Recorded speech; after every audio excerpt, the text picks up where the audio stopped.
Chris, how are you? I'm all right. I'm thrilled you're here. I'm delighted you're here. I'm glad to be here. Good, thank you for coming. Now, you've been in the UK before, I guess. I know you were over here for Live Earth. I was here for Live Earth, and... Was that your first trip over? That was... No, I was here before. You did some stand-up here years ago, a little gig, didn't you? I've never... This is my first time ever playing in the UK. I've been on stage here before. I've walked into clubs and kind of messed around, but this is the first time I ever put tickets on sale. And how do you enjoy the UK, and what do you think of the United Kingdom? And are there preconceptions you had about it that aren't indeed what you thought, and vice versa? Are there things that you expected to find that you don't? I think the people drink a lot here. Yeah. Any place that has darts as a sport. Obviously, people are in the bar way too much. But it's just the darts and the money. And I'm a rich man in America. I have to drive a cab when I'm here. It's really... Well, we like the fact, you mean because the dollar's not worth much anymore? My dollar is worth nothing here. Isn't that great, ladies and gentlemen? Oh, I love it, but it's great for us. My God, the homeless give me money back. So you're over here, you're touring properly for the first time? Yes. I'm playing the UK. So I'm in London, I'm in Manchester, I'm in Birmingham, I'm all over the place. All the big cities you're doing there? Yeah, I know it's sold out completely already. It's going pretty good. And how does your material go down over here? Do you change it for the United Kingdom, or do you do the same kind of set you do in the States? You know, you have to change some of the references. I mean, nobody really cared about my Barry Bonds jokes for the most part. Well, now, who is Barry Bonds? Exactly. You don't know who Barry Bonds is? He's a football player. Okay, so you were doing it, but could you... Now, do you find, therefore, do you say, OK, that didn't work here, let me find an English name that works and just slot that right in? Yeah, it's weird. Like, if you saw me tonight, there's some Beckham stuff in there. You see? I even slipped Frank Bruno in there last night. Well, that's quite a step to make, I imagine.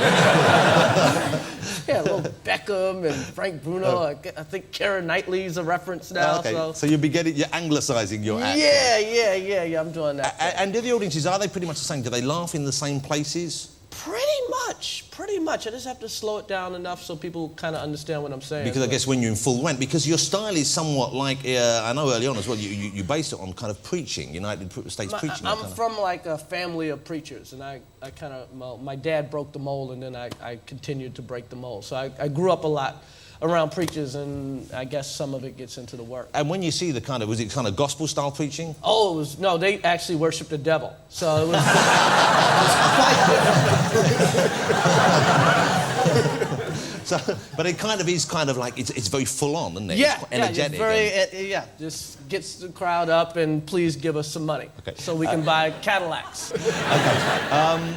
So it's going about as well as you would hope it to go, I guess. It's going even better than I thought. No one's shot me or thrown anything at me. So well, we don't do that so much over here. That's an American phenomenon. That's an American thing, yeah. I just had to call Obama and tell him to duck. Okay. Are you pleased to be away from that? Because at the moment, it does seem to be the news in America is dominated by, it's not even the election as such, it's the struggle to find someone who will head the various parties before they go head-to-head. Yeah, it's good, though. There's going to be a change. Yeah. You know, Bush has messed it up so bad that it's hard for a white man to even run for president right now. that's the positive side of it. Yeah. People are like, give me a woman, a black guy.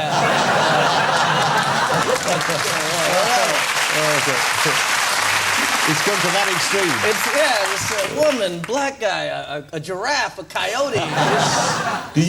Do you get involved in politics yourself because you're high profile? I know Oprah Winfrey has put her name behind Barack Obama. She's kind of been out lobbying for him. Oprah Winfrey is so rich, she bought Barack Obama.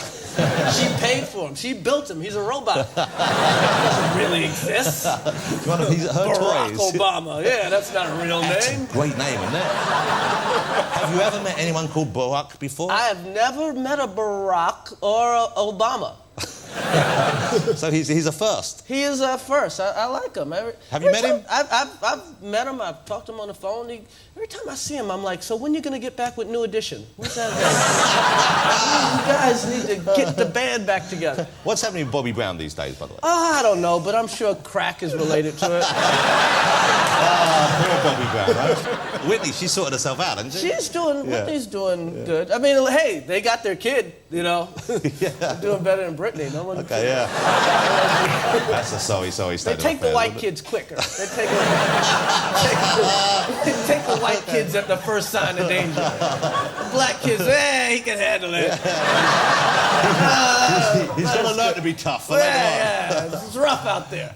Do you think genuinely there's a chance that if Barack Obama wins against Hillary Clinton at the moment, do you think that he could get elected? Do you think we would have our first black president of the United States? I think so, yeah. Unless, people made him bleach his skin or something, I think. So he's on with a good chance there, you think? Yeah, I think he's got a pretty good chance. I mean, Hillary's very, what's the word, formidable. I mean, she wasn't married to the president, so she's a lot more popular than Obama. I don't think you should be allowed to run for president if you were married to one. Yes, I think. Well, that seems a bit I think it should be like the lottery. If anybody in your family works for the lotto, you can't play.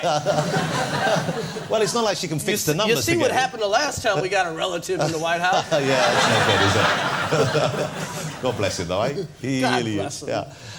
Okay, let me ask you... We're gonna fix the Middle East, okay?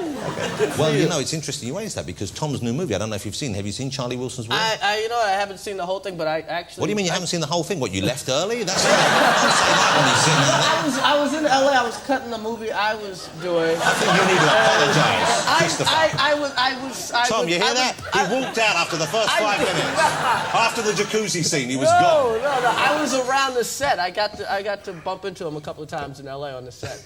So I watched the scene. Oh, I see. So you kind of know what went on. Yeah. Okay, who do you rate currently, comedian-wise? Who's out there doing stand-up who you think has got what it takes? Who do you enjoy seeing work? I love Chris Tucker. I think he's really funny. I wish Adam Sandler would do it more. He's hysterical. People don't even realize how funny the guy is. Okay, and what about the oldies? Who inspired you when you were starting out, first of all? Eddie Murphy, Pryor, Sam Kinison, who I actually got to hang out with. George Carlin, I think, is probably well, that's one of going the way greatest. back. Carlin, he was from the 50s, wasn't he? Almost. Rodney Dangerfield's probably the funniest guy to ever walk the earth. Let me ask you something. When you were doing comedy, you will use language and phrases. I know you did a whole section on the show a way back about how you don't like... You're a black person, but you don't like niggers. You refer to people as niggers. Yeah. Now... Are you calling me a nigger? No. Did that cause problems for you? Are there difficulties for you in using that kind of comparison on stage? And do you get asked this question, is it or would it ever be okay for a white person to use the word that Tom was throwing around earlier on? the N word. Well, Tom calls me my nigger all the time.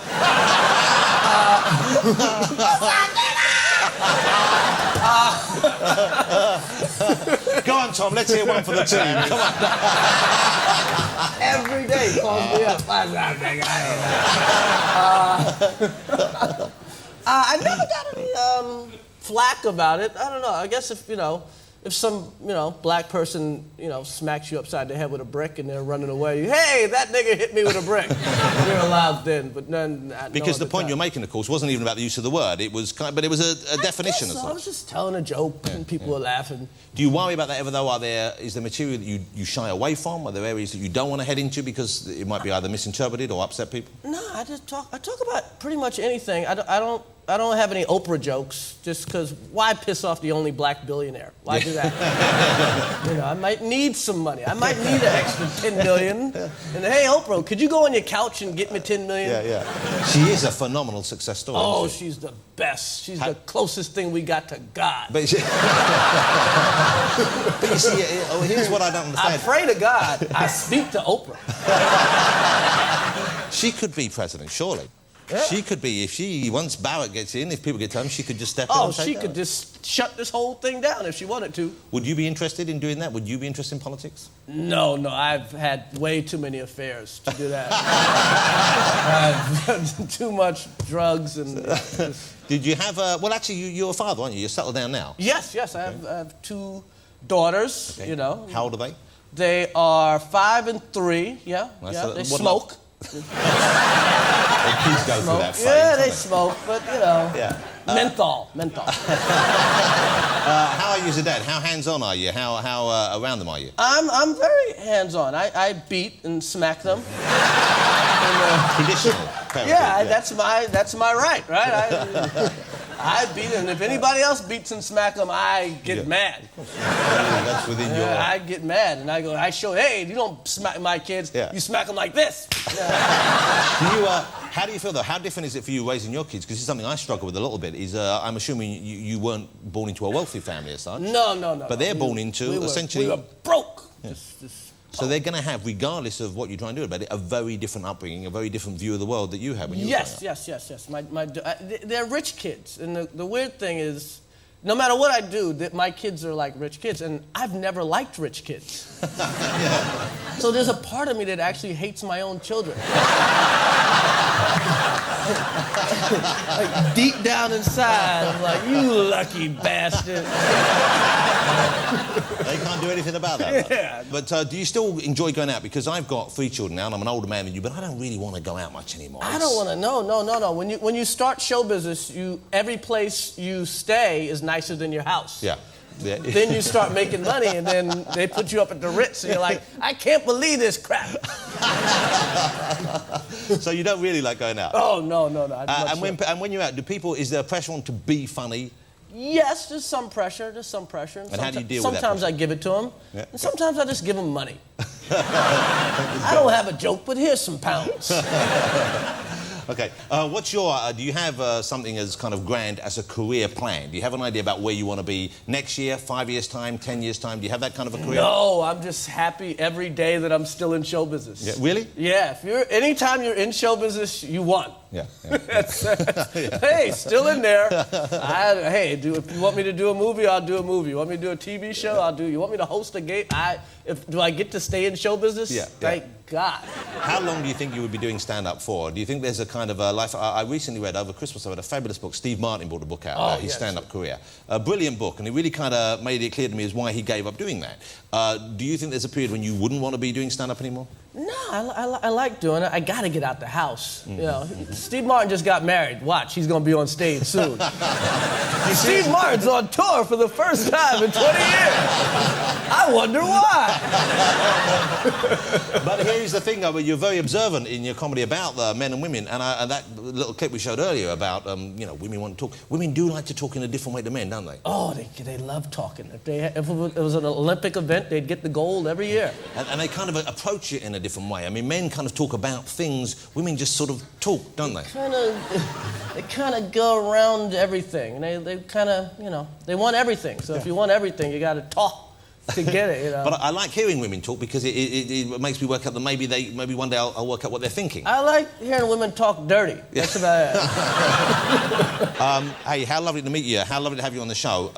Good luck with the rest of the tour. Thank you very much. You're travelling to Europe, then you're doing some more here in London. Yes. And then I guess now that you've kind of, established yourself as a comedian over here on stage, you'll be doing that more often, will you? I'm going to be here more often, yeah. Do you wish you'd started coming over here earlier and doing it? Yeah. It's unbelievable. I had no idea I would get this kind of response. Well, there's a big audience for comedy over here generally, but there's a lot of fans of yours, and I'm sure it's only going to grow. Ladies and gentlemen, will you join me in saying thank you to Mr. Chris Rock? Thank you, Chris.